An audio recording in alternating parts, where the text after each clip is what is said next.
Saya mau ngebahas sesuatu yang sangat basic di video kali ini, yaitu tentang pengusaha, entrepreneur. Entrepreneur itu diciptakan atau dilahirkan. Ini karena ada influencer-influencer yang lagi ngebahas tentang hal tersebut dan somehow ya saya ditanya gitu loh. Jadi yang namanya entrepreneur tuh diciptakan, dilahirkan, apa dibentuk, atau dibumbuin apa gimana. Jadi gini, kalau menurut saya ya, entrepreneurship atau menjadi pengusaha itu bukan buat semua orang. Itu dulu, bukan buat semua orang. Kenapa? Jadi pengusaha itu susah, men. Gak gampang. Effortnya gede gitu loh. Dan jaminan suksesnya kecil banget. Jadi ini bener-bener cuma buat orang-orang yang siap ngerjain sesuatu nggak dibayar dan nggak ada jaminan dibayar. Tapi kalau berhasil ya tajir melintir dah gitu aja. Itulah yang cocok jadi pengusaha. Tapi kan nggak semua orang punya privilege ini gitu loh. Dan it's okay. Dan kalau kamu pengen jadi pengusaha karena kamu pengen kaya, coba pikir lagi deh. Karena saya beberapa kali bilang di channel ini gitu ya, bahwa tidak ada hubungannya menjadi kaya dengan menjadi pengusaha. Contoh ya, Tim Cook. Tahu nggak? Coba kamu ketik aja nama Tim Cook. Tim Cook itu tulisannya TIM spasi COOK. Dia adalah dirutnya Apple. CEO-nya Apple saat ini. Pengusaha, entrepreneur bukan. Karyawan, meskipun ya dirut tapi karyawan. Bisa jadi punya saham dan ya pasti punya saham di Apple. Jadi secara definisi ya beliau adalah owner juga dari Apple gitu ya. Seperti mungkin ratusan ribu orang lainnya punya saham-saham Apple. Tapi ya by any means dia bukan founder dari Apple gitu ya. Dia bukan pendiri Apple. Dan dia kaya nggak? Ya saya yakin dia kaya banget. At least ribuan kali lebih kaya daripada kamu, daripada saya gitu loh. Kaya banget nih orang. Nah, tapi dia bukan pengusaha. Jadi nggak mesti jadi pengusaha untuk jadi kaya. Karyawan pun bisa kaya selama dia adalah the best di bidangnya. Kalau kamu jadi seorang direktur keuangan di perusahaan terbesar di sebuah negara, ya kamu akan jadi orang kaya. Kamu jadi dirut di perusahaan terbesar di sebuah negara, ya kamu jadi orang kaya. Sama seperti Tim Cook, orang kaya tuh. Nah, jadi sekali lagi, entrepreneurship bukan untuk semua orang. Entrepreneurship itu hanya untuk mereka yang siap mengerjakan sesuatu. Bisa jadi mereka suka atau bisa jadi mereka nggak suka. Tanpa ada jaminan mereka akan dibayar. Dan tidak ada jaminan mereka akan sukses. Bahkan peluang untuk suksesnya pun kecil sekali secara statistik ya.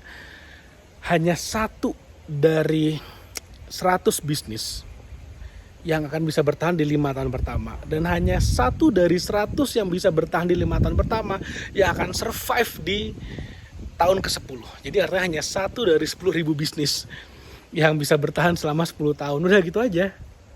Sesimpel itu. Nah, balik lagi ke pertanyaan awal tadi ya.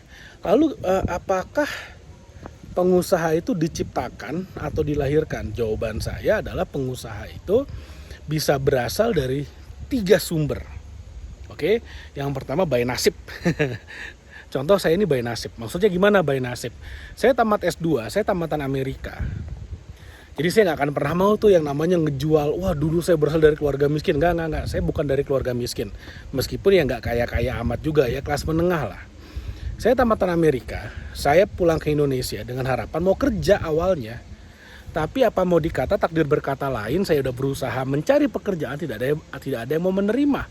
Akhirnya mau gak mau, suka gak suka, saya harus berusaha, berbisnis sendiri, jadi entrepreneur. Kenapa? Karena kalau gak jadi entrepreneur, masa minta uang sama orang tua terus? S2 loh, gelarnya MBA loh.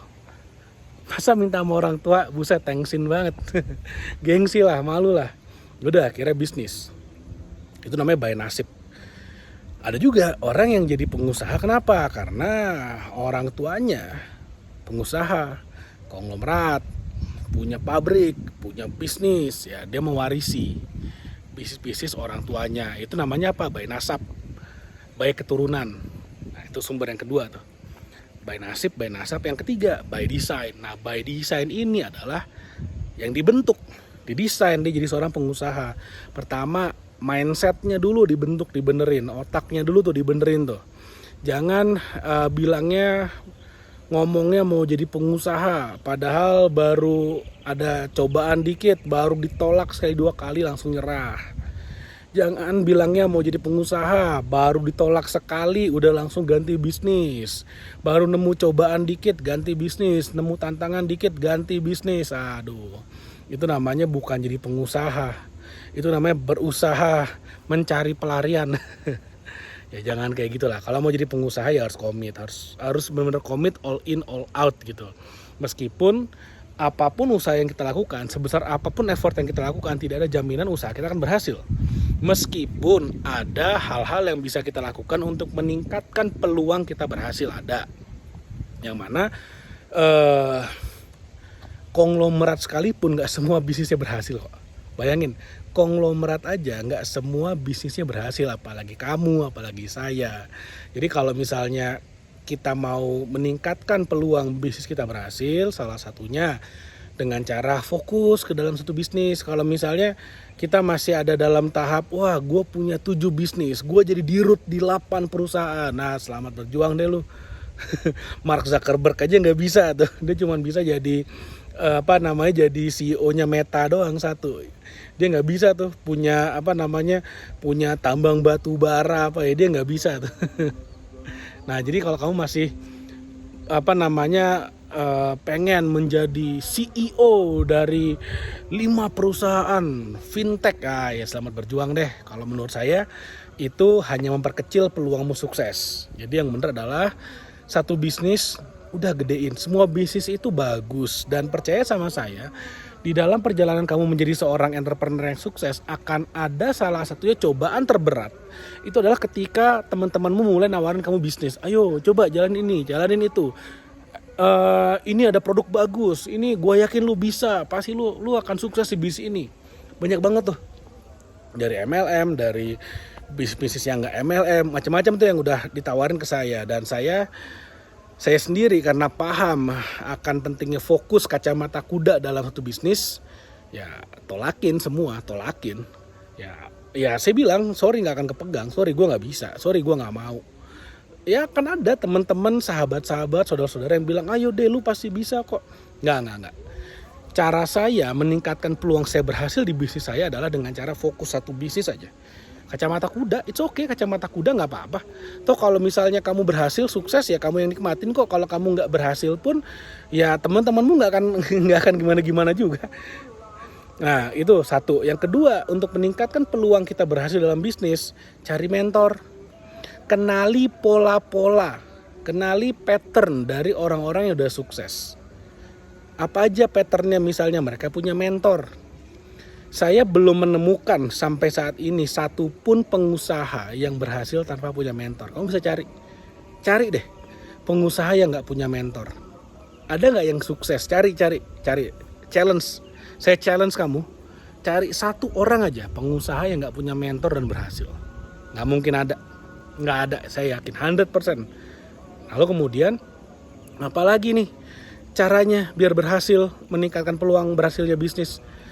Belajar jualan, kuasai skill jualan, keterampilan menjual itu sangat penting.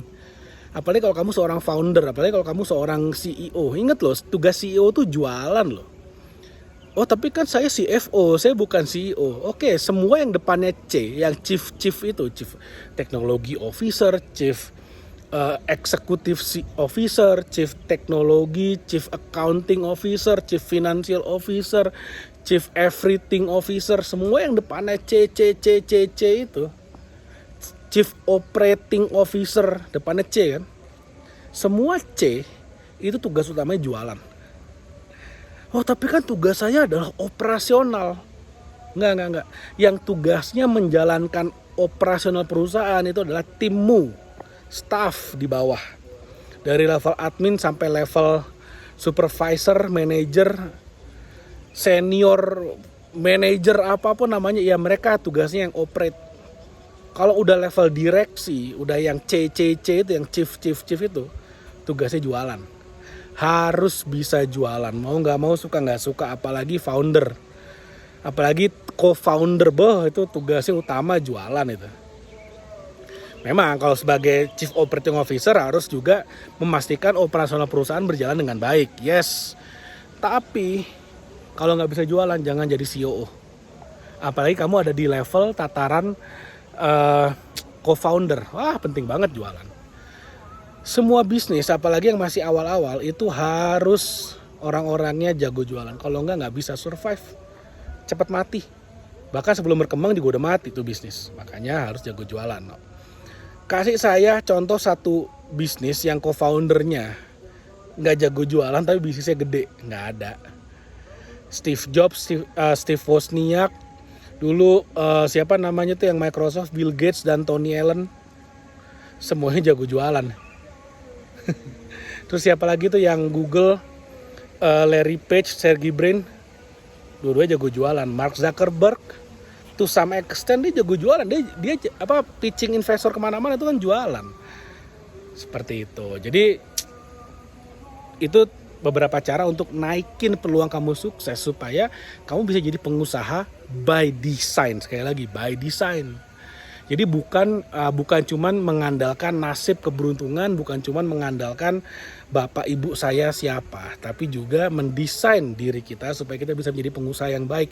Kalaupun di bisnis yang sekarang kamu belum berhasil, tapi kalau kamu bisa mendesain dirimu dengan baik, maka di bisnis berikutnya kamu coba lagi, peluang berhasilnya akan jadi semakin besar. Kenapa? Karena kamu kalau misalnya sekarang kamu belum berhasil nih, mulai bisnis yang baru lagi, itu kamu akan mulai bukan dari nol, tapi dari pengalaman. Kamu udah makin pinter, koneksimu udah banyak, kamu udah punya pengalaman yang baik, kamu jauh lebih bijaksana, wisdomnya udah ada, maka peluang sukses kamu lebih gede. Itu namanya apa? Sukses by design. Oke, mudah-mudahan apa yang saya share bermanfaat. Jangan lupa like video dan share video ini. Mudah-mudahan video ini bisa ngebentuk kamu menjadi seorang pengusaha yang sukses.